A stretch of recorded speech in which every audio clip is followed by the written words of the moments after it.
Hello. I'll tell you afterwards. Hello. I'll tell you afterwards. The world doesn't need to laugh that much at us. Good morning.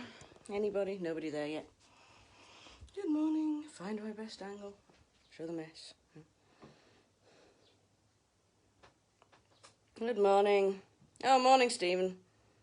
Right, I'll turn you round.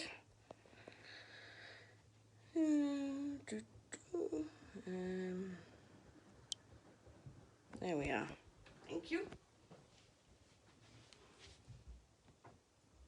Can hear somebody. We're live in here, everybody. Do you want to come and say hello? No, they say. I tell them the funny story while we're waiting for people to join us. How last night I was short of one person of God. I call these the people of God. They came in a pack called the people of God, and I keep them, I think there's about 20 something of them, I keep them in a tin that had chocolate biscuits in it that Peggy Walker brought me one Thursday. We all shared. So that's the Peggy tin with the people of God in it. Last night I realised I'd miscounted when I was laying this out and practising it. And I went, I need a person of God. And the children all stood up all together as if they were of one mind. They all stood up together and shouted, Barbara! Barbara Lee, we need you! So I thought that was very, very funny. We just lay Barbara out on our table. Sadly, she would have to stay 2 metres away, which is probably about the length of the table, isn't it? So that wouldn't work. Get over there, Barbara. Shame her Facebook isn't working at the moment. I'll have to tell her about it. I think she'll be amused. Is anybody else there, Elizabeth? Yeah, you've got Jackie Lodge, Kathy and Lynn. Hello, hello, hello. Which Lynn? There's two lovely Lynns. Gledhill. Lynn Gledhill. Lynn Gledhill lives in my grandparents' house. Do you remember my grandparents' house, Elizabeth? Mm-hmm. Yeah, cool. Lynn Gledhill was there on the Zoom prayer the other night. It was nice to see her. Morning, Kathy. Good morning, Jackie and Les. Les, go out for your own sandwiches at the end. Are we on 11 yet? I don't know. Oh, yes, of course. Yeah, fox clock looks like it. Just start waffling anyway. Just stroke the underlay actually in this story. Just do this for half an hour. Oh, well, today, as I posted, so some of you might have noticed, we're going to be learning more about Sarai, or Sarah, same person. Is she the same person, I wonder? Was the woman who was born Sarai the same woman that God then created later in her life as Sarah? There's a debate, I wonder. I wonder why she had her name changed.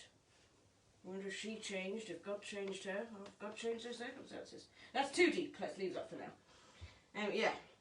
Well, some of you are posting interesting things at the end of the great family story with Abraham and Sarah and Isaac in it last week. So we're going to look in more depth this week about Sarah, and then next week we'll look in more depth about Abraham. And we'll move that to Saturday because some people are back to school. So Sarah. Do the iron. So, we're ready. Post your comments at any time again, and I'll have a look at the end, and we'll talk about them, which is the good bit. Look forward to that. So once, in the great city of Ur, there lived a woman named Sarai. She is. And also in the great city of Ur, there was a man named Abram. And they met and they got married. Now Sarai and Abram travelled an awful lot in their lives, and everywhere they went, God was there to guide them.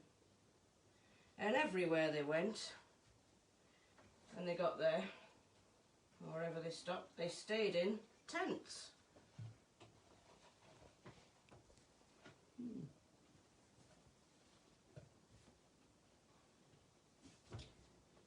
Now, Sarai was very, very beautiful.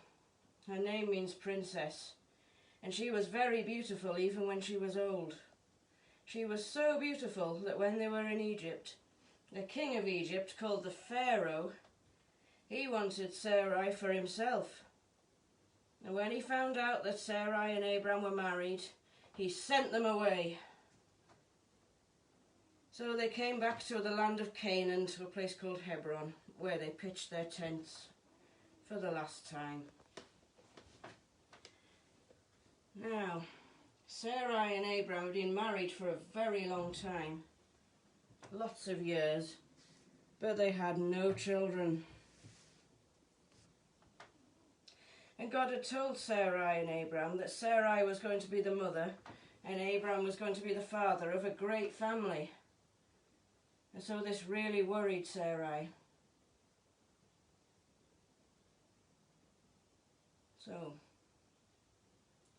So Sarai told Abraham to take himself another wife. And this was the custom of the time. So, to have a baby, Abraham took Sarah's helper girl, called Hagar, and he took her as another wife.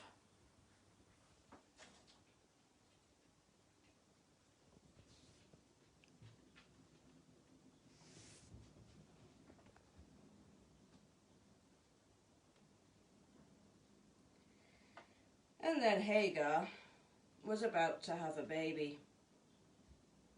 Now Sarai, she just became really, really angry because she really, really wished that she was the mother of this baby. But Sarai became so angry that Hagar was scared. And Hagar ran away. She ran away into the wilderness. But God saw Hagar in the wilderness, and she was sitting by a spring of water. And God told Hagar, God, the angel of the Lord told Hagar, he said, "Go home, Hagar, and you will have a son, and you will name him Ishmael." So that's what Hagar did. She went home. And Ishmael was born.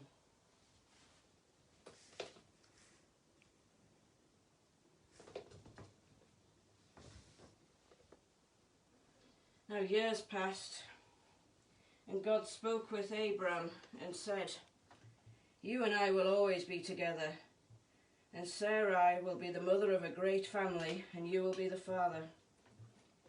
So Sarai was to change her name to Sarah, and Abram was to change his name to Abraham.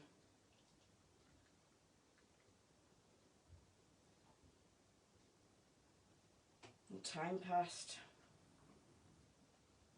And then 3 strangers came out of the desert, and they said, "Sarah is going to, in the spring of the year, is going to have a baby."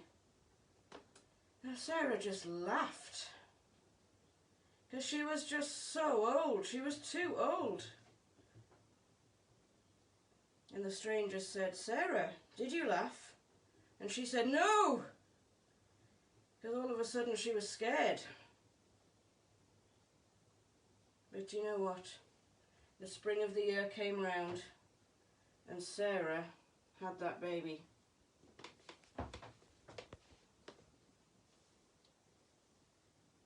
And she called him Isaac, which means laughter.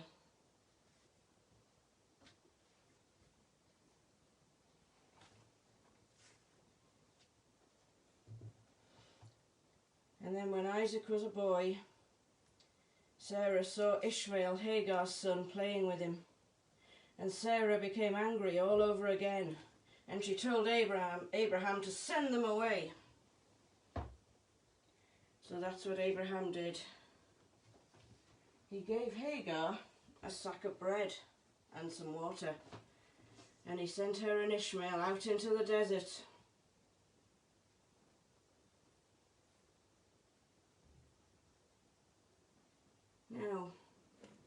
obviously the food and the water ran out. And when it ran out, Hagar put Ishmael under a bush and left him, because she couldn't bear to see him die.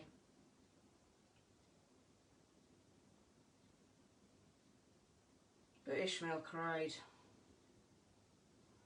And God heard Ishmael cry.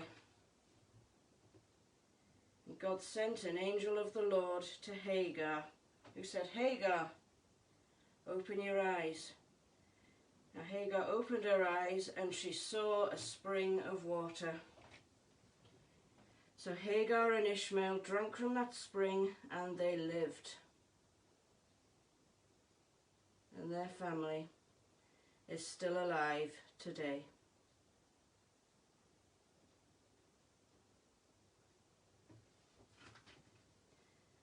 And then one day, Sarah was with Abraham and Isaac, who was a bit older now. But Abraham and Isaac went out. They went to Mount Moriah. Sarah watched them go. And every day she watched for them to come back. She watched the first day, she watched the second day. She watched for 7 days and 7 nights, and she wondered if she'd ever see Isaac again. But then one day, after 7 days and 7 nights, she saw them return and she went out to meet them. It was good to have them home again.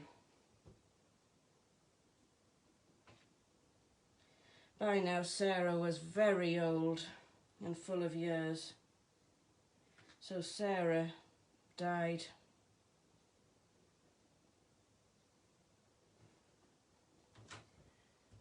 And Abraham and Isaac buried her in a cave at the end of their field under the trees.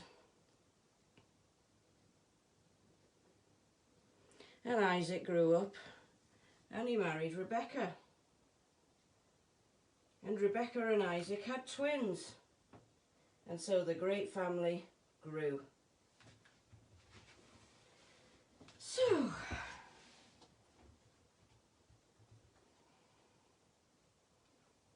I wonder what you liked best about this story.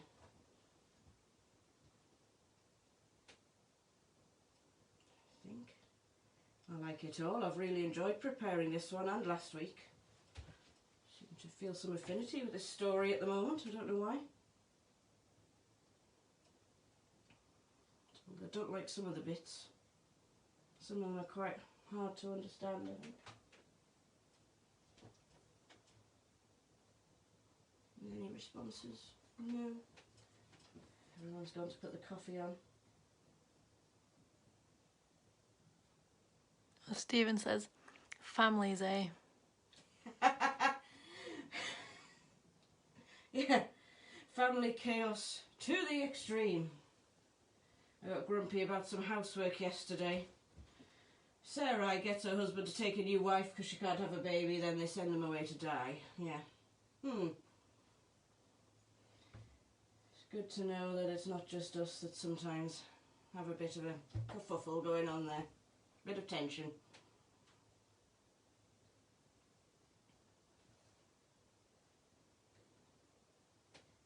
I wonder what made Sarah decide to tell Abraham to have another wife when it was going to be so painful for herself.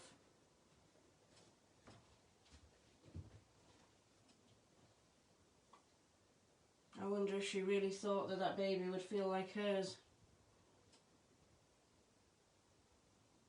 She doesn't seem to have been very happy afterwards.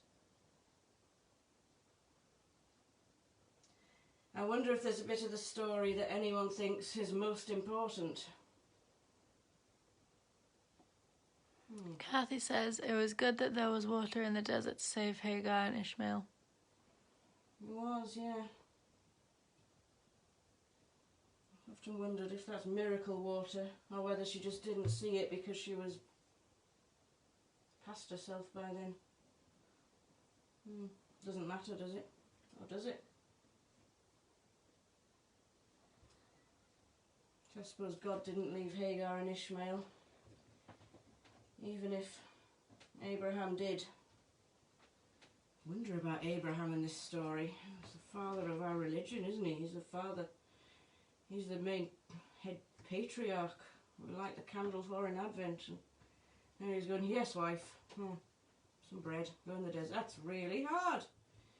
I find that really hard. But then it says that God and Abraham are going to be together forever, I suppose. And I wonder, well, I'm not perfect either, so maybe there's hope for me yet. And Kathy says none of this was her fault, and before Isaac he was the heir. Yes, he was. Where is he? There he is. Then he's just pushed out, and left to die. But then he had his own tribe, didn't he? It says later on, I think, so he got some Ishmaelites, doesn't it? It's in Joseph, that's where I've heard that. It goes, then some Ishmaelites came riding by, so he did have his own tribe. But he would have been the heir, yeah. And he ended up the spare. I suppose that was maybe something to do with hierarchy of wives, because he was older. Interesting.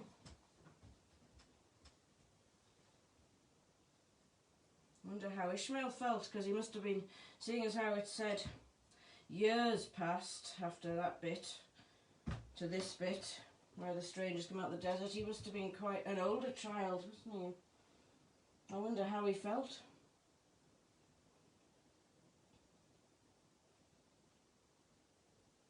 I wonder if God always knew that Ishmael was going to be born, and whether God always had a plan for him. Ooh, getting deep. I wonder if you think there's a bit of the story we could do without and still have all the story we need.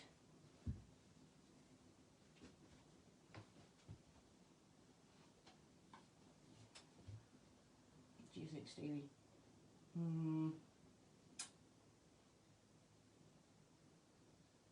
Stevie says, you spoilt our fun putting it on the table. Get rid of the table, she says. Jackie said perhaps she realised Abraham really wanted a son. Jackie Orles, one of them. Yeah. And then Kathy said, do we know what happened to the descendants of Ishmael? But I think she might have said that before you were talking about Joseph. That's okay. Yeah, I'm going to go and look that up, but yeah. I think some Arabs claim that descent, do they? I don't know though. I'm talking from a vague memory that I'm maybe not remembering fully, so I'm going to go and look that up. Oh, you're back. I'm back. Am I back? So I've lost Jackie's comment now. What was it Jackie said? Oh, it says incorrect Wi-Fi password now. Ah! Can you see us? We've had some problems. Can you give me a thumbs up if you've... It's got a several second delay. They're not going to know this is going on for another minute. Ah, yes, you're here. Good, thank you. Yes, you're still here. Good stuff. Let's see, Jacqueline Lodge. That's a Sunday name. Have she realised Abraham really wanted a son? Yeah, I think she did. And there was this whole stigma around... But like if you're holding your other half back, I suppose, because they were meant to be mother and father of this great family, and in those days, if they weren't having children, it was always assumed it was the mother's fault, wasn't it? Well, and obviously in this case, biologically, although nothing she'd done herself, biologically, it looks like it might have been something with Sarah, because he got pregnant straight away, didn't he? So, ooh, that's a sensitive subject. That's really sensitive. I can't identify because I had 4 children very easily. Michelle Burns says good morning. Morning, Michelle. Nice to see you. I like Michelle Burns. I like all of you. Yeah, we're doing about Sarah, Michelle. We've just had the story of how she married Abram. They couldn't have children, so she told him to marry Hagar, her servant. And they had a boy called Ishmael, but Sarah ended up really cross. And that wasn't God's plan, so she had Isaac anyway, when she was very old. And then she told Abraham to get rid of Hagar and Ishmael. And he did, but God saved them. And then we've got Sarah, Abraham and Isaac here, ready to carry on with the great family. And that's this morning in a nutshell. We could have saved ourselves all this problem. Yeah. Maybe she but I was just thinking about Jackie's comment about maybe she realised she told him to marry Hagar because she knew that he really wanted a son, and they'd been told they were going to have this great family. And in those days, apparently, if he married a servant, the baby in status was hers, even though it was obviously a lesser baby than Isaac, because he ended up, oh, it's complicated. Maybe she felt she was holding him back. Sometimes if I feel I'm holding Matthew back, it itches a bit. Not a good feeling. Was there any more comment? I think I saw something else there, did I? Kathy says something about you can't miss it out. Oh yeah, nothing really could be missed out. The Hagar bit was important as it tested Sarai's faith. It did. Now I personally wish that bit wasn't there, but then would I? But then I would have to wish that all the descendants of these people, including Ishmael himself, had never been born, wouldn't I? And that's not an ideal way of thinking. I wish that Abraham had treated them a bit better. But then, would he have ended up with his own tribe? And it did. They're testing Sarah's faith. Let's think about that. I wonder if it tested her. It certainly gave her a rocky few years there. I can feel it here, thinking of her situation, actually. Trying to put myself in her shoes. She's someone else getting that baby for my husband. Ouch! Yeah. I think I'd be happier not having any. Yeah. I don't know. I'm not in that situation. Certainly these rocky things where we go through, we have to really struggle with ourselves, do give us a good test, don't they? I wonder if there's a bit of this story that any of you see yourselves in today. Where am I today? I feel a bit tested at the moment, so I think I'll put myself here. Or maybe I've been having some nice chats with people that have made me feel a lot better, so maybe I'm here, just past this bit where she sees the spring of water. I would love to be in the tent. Could paddle in the spring next to the tent. Oh no, that'll bring too many flies. The spring was right there. Yeah, I like the look of that tent. I don't know if I'd want to live in one all the time. Suppose it didn't get the rain like we do. It'd be very hot as well, wouldn't it?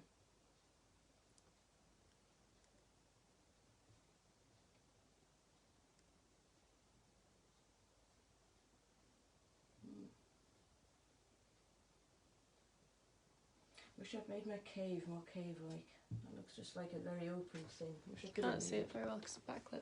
It's backlit. Let's put it over here. It's just like a cup.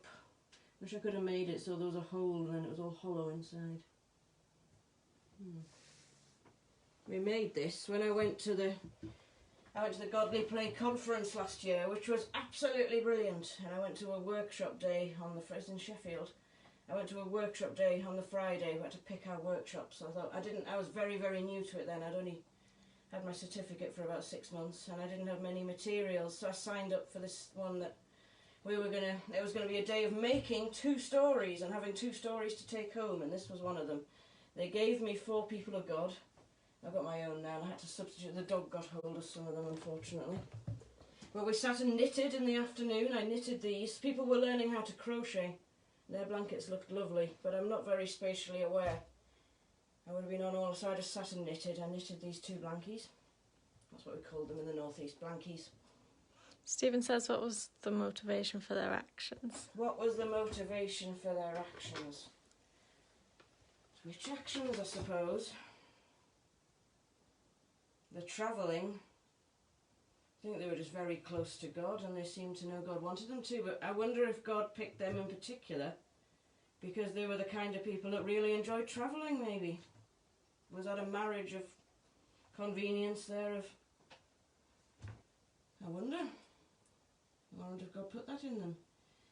Motivation for Abraham's actions I'd like to know about a few times. Like, oh yeah, I'll take that young wife.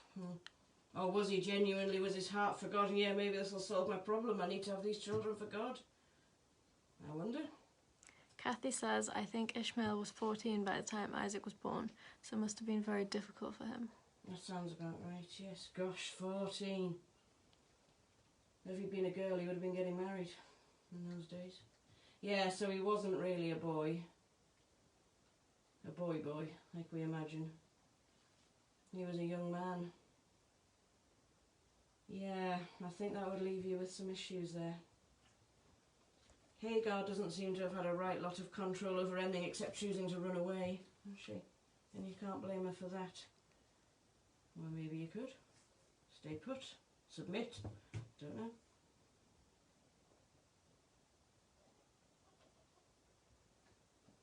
Yeah, I wonder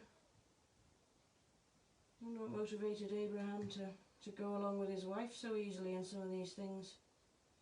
I wonder if Abraham felt compassion for her because he felt so bad he hadn't given her a baby.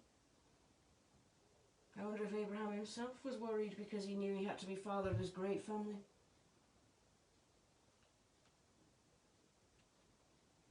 I like Sarah in a way. I don't condone what she did. I think it's a bit extreme. But she's so human in a very feminine way, the way she goes off it every now and then over very sorts of things I would go off it about if I was there.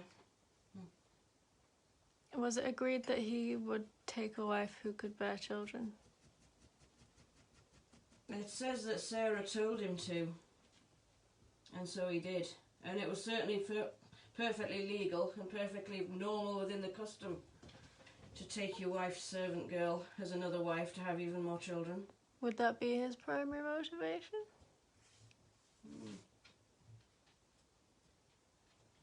That's what Stephen said. Because it was the custom and to have children. Or because his wife told him to. Or because it was legal and because the opportunity was there. And yet somehow that's always portrayed as a bit of a thorn in the side of the story, isn't it? And yet it was perfectly normal at the time. Or was God's promise made before he married Hagar? If so, where was his faith? God's promise was made before he married Hagar. What I'm not sure about, and what you can go and look up for yourselves, and I'll go and have a read as well, is, I can't remember what it says, is if God specifically said that Abraham would have a great family through Sarah and Sarah would be the mother.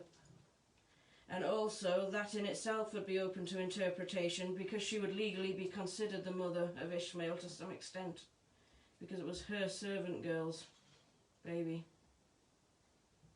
So it is kind of open to interpretation. But then that bit is always portrayed as a lack of faith on Sarah's part, isn't it, and Abraham's part.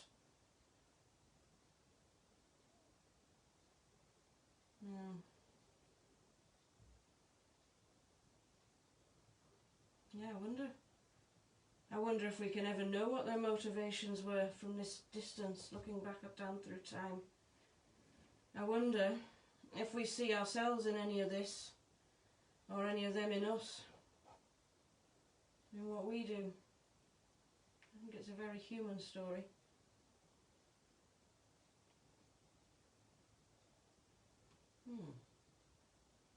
So I'm going to go and read that again.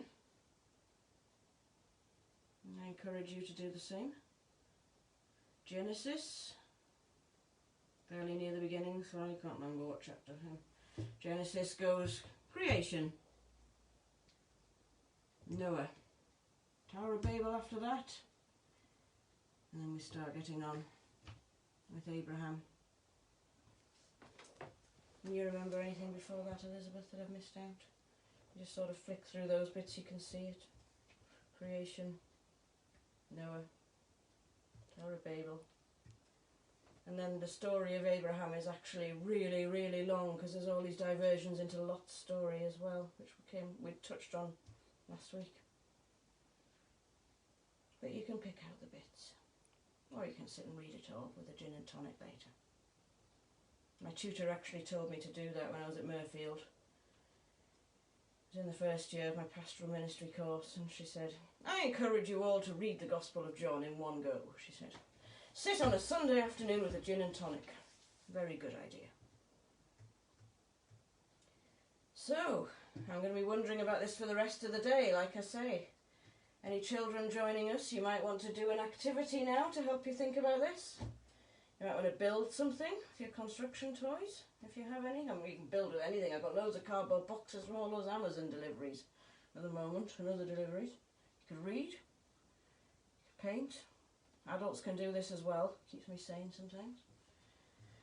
Adults, whatever you're doing today, you can be thinking about these guys while you do it. Once again, it's my clean up for Matthew coming home day. And now I want to tell you that next week, so I think it'll be about June the 6th, we are moving story time to 11 o'clock on a Saturday.